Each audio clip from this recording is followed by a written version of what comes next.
Abay, merong ikinagalit dito si Coach JJ Redick. Itong game 2 na laban nila na kahit na lamang sila. Pero bago natin ipagpatuloy itong usapan dito kay Coach JJ Redick, ay nagulat nga daw itong si Anthony Edwards. Ay first time niya lang ito naranasan. Well, dito sa kanyang post-game interview ay may inamin naman dito si Atman patungkol sa depensa ng LA Lakers sa kanya na talagang hindi niya inaasahan. Ay pakinggan natin ang mga mismong sinabi niya. Yeah, this was the first time I've seen this one. Like every time I caught the ball at the top, it was kind of like they was in the zone. Even when we cut guys through, they just stayed. So I got to be ready to make those reads.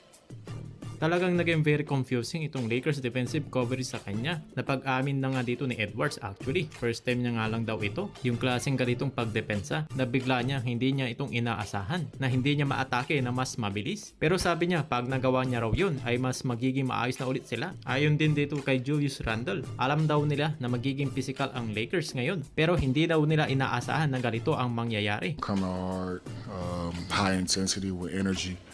When we knew they were going to be physical, so it's what we expected for sure.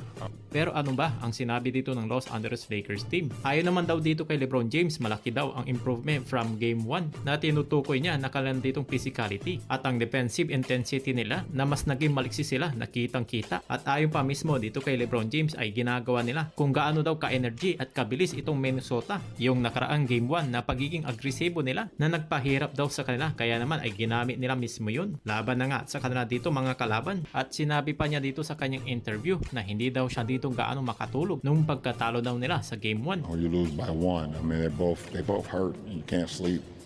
So it's about how you stay even keel and then how you make the adjustments going into game 2, you know, or game 3, whatever the case may be. So we looked at what we didn't do so well, which was a lot of things in game 1. We took that to heart. We hold each other accountable. We make the adjustments, and we had a better outing tonight.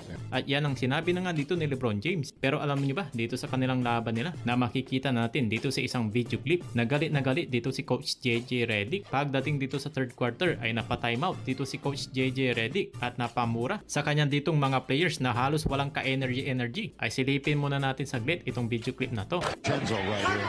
Well, you better hurry up. The Lakers took a timeout to give me more time to figure it out. So the Lakers, JJ, not real excited about what's happening right now. Jesus fucking Christ! The fuck you guys?